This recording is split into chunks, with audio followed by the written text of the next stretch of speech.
ओम नमः शिवाय दोस्तों, हर हर महादेव, जय महाकाल। आ गई है कार्तिक मास की नवमी तिथि, वो भी आंवला नवमी। बहुत ही विशेष महत्व रखती है। इस नवमी पर भगवान विष्णु और माता लक्ष्मी स्वयं आंवले के वृक्ष पर निवास करते हैं। आंवला नवमी के दिन कुछ ऐसे उपाय हैं जो कि पूज्य गुरुदेव ने बताए हैं। उन उपायों को जरूर करना चाहिए। जिन स्त्रियों के संतान नहीं है, काफी परेशान हो चुकी हैं, काफी प्रयास कर लिया और उनके कोई संतान नहीं हो रही है। और एक उपाय और है दोस्तों, धन संपदा के लिए। जिस किसी भी व्यक्ति के यहाँ धन संपदा की कमी है, बहुत कष्ट जा रहा है, बहुत दुख झेलना पड़ रहा है, उसके लिए भी पूज्य गुरुदेव ने उपाय बताया है। दूसरा उपाय है रोग बीमारी के लिए, जिसका किडनी लिवर काम नहीं कर रहा हो और सांस की बीमारी हो, दमे की बीमारी हो, सर्दी जुकाम बुखार जल्दी होता हो, इसके लिए भी एक उपाय बताया है।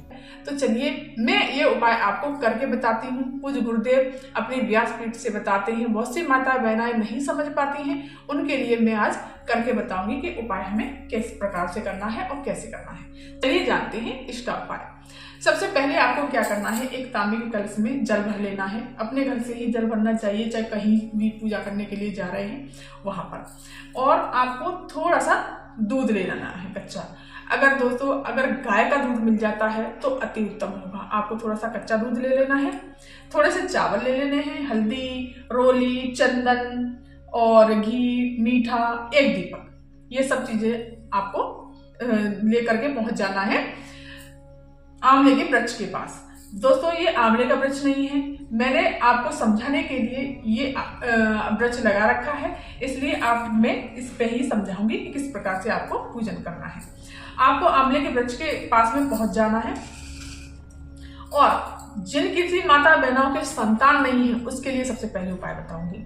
तो आपको क्या करना है, विधि विधान से सबसे पहले आंवले के वृक्ष की जड़ में जल सींच दीजिए। और दोस्तों एक बात और ध्यान रखना, आंवले के वृक्ष की पत्तियों को नहीं छेड़ना, क्योंकि इस दिन भगवान विष्णु कार्तिक मास में आंवले की वृक्ष की पत्तियों पर शयन करते हैं।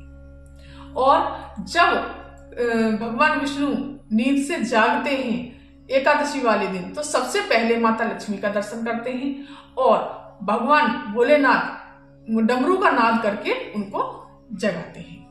तो चलिए जानते हैं। सबसे पहले आपको आंवले की जड़ में जल सींच देना है। जल सींचने के पश्चात में आपको रोली से चंदन, हल्दी, थोड़े से चावल और मीठे थोड़ा सा मैंने गुड़ लिया है और घी लगा करके आपको इस तरह से पूजन कर देना है। पूजन करने के पश्चात एक दीपक जलाना है। दीपक प्रज्वलित कर लेंगे आप। ये संतान के लिए बता रही हूँ दोस्तों, संतान के लिए। तो पूज्य गुरुदेव ने कहा है कि दीपक प्रज्वलित करके आपको भगवान विष्णु से, माता लक्ष्मी से प्रार्थना करनी है कि भगवान मेरे पास संतान नहीं है। और ये जो दूध लेकर के गए हैं, और दोस्तों पीला चंदन जरूर समर्पित कीजिएगा, क्योंकि भगवान विष्णु को पीला चंदन बहुत ही प्रिय है। ये रहा पीला चंदन। आप अपनी थाली लगाकर ही ले जाइए दोस्तों, ना कि अपने डिब्बी में रखे हुए सामान को आप ले जाते हैं पूजा के लिए, इस तरह से नहीं, अपनी पूरी थाली लगा करके ले जाइए। और इस तरह से चंदन भी लगा देना है और वहीं से आपको थोड़ा सा तिलक लगा लेना है अपने। और जो दूध लेके गए हैं इसका आपको सींचन करना है। सींचन किस तरह से करना है देखिए मैं बताती हूँ। थोड़ा सा दूध लीजिए और देखो ऐसे उनकी जड़ में इस तरह से सींचन करना है दूध का। सींचन 5 बार इस तरह से सींचन कर दीजिए और भगवान विष्णु से, माता लक्ष्मी से झोली फैला करके इस तरह से झोली फैलानी है आपको। झोली फैला करके मेरे संतान नहीं है, भगवान मुझे संतान की प्राप्ति दें और मेरी मनोकामना को पूरा करें। इस तरह से झोली फैला कर अपने तरफ गिराते हुए, चरण छूते हुए इस तरह से आपको अपने घर आ जाना है। अब चलिए जानते हैं दूसरा उपाय। और दोस्तों जो धन संपदा के लिए जो उपाय बताया है पूज्य गुरुदेव ने कहा है कि बहुत परेशानी जा रही, कितनी भी गरीबी हो उसके यहाँ, तो आंवला नवमी के दिन बिल्कुल भी ना चूके एक दीपक लगाने से।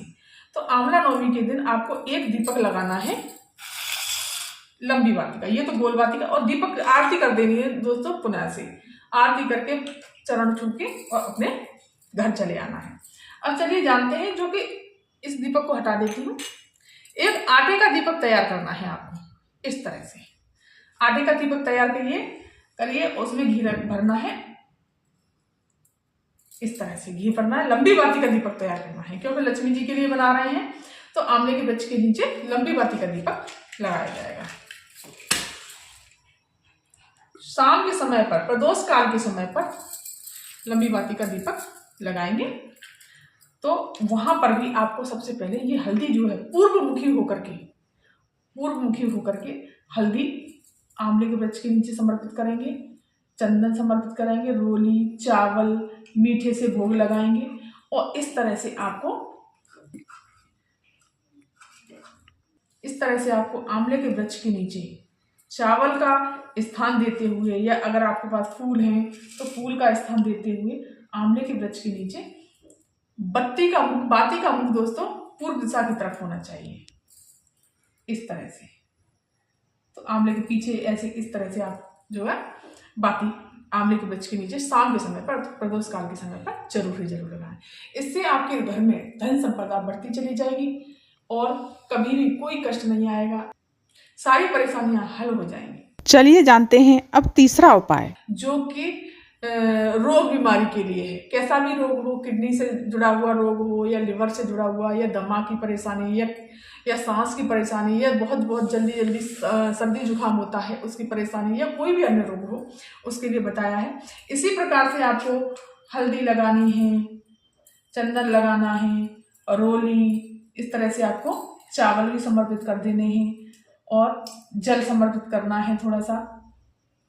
और जो दूध लेकर के गए हो, ये भी दूध का ही उपाय है। इससे आपको सिंचन नहीं करना। जो आंवले के वृक्ष की जो जड़ है इसमें आपको डाल देना है 7 बार। 1 2 3 4 5 6 7 इस प्रकार से आपको कच्चे दूध को आंवले की जड़ में 7 बार सींचन नहीं, मतलब डालना है, सींचन नहीं करना। इस तरह से तो डालना है। ये है बीमारी के लिए उपाय। तो दोस्तों ये थी जानकारी आज की, जो पूज्य गुरुदेव ने अपनी कथा से बताई है, मैंने आपको करके दिखाया है। तो दोस्तों अगर ये वीडियो आपको पसंद आया हो तो चैनल को सब्सक्राइब कर दीजिए, वीडियो को लाइक कर दीजिए और कमेंट में श्री शिवाय नमस्तुभ्यम अवश्य लिखिएगा। धन्यवाद।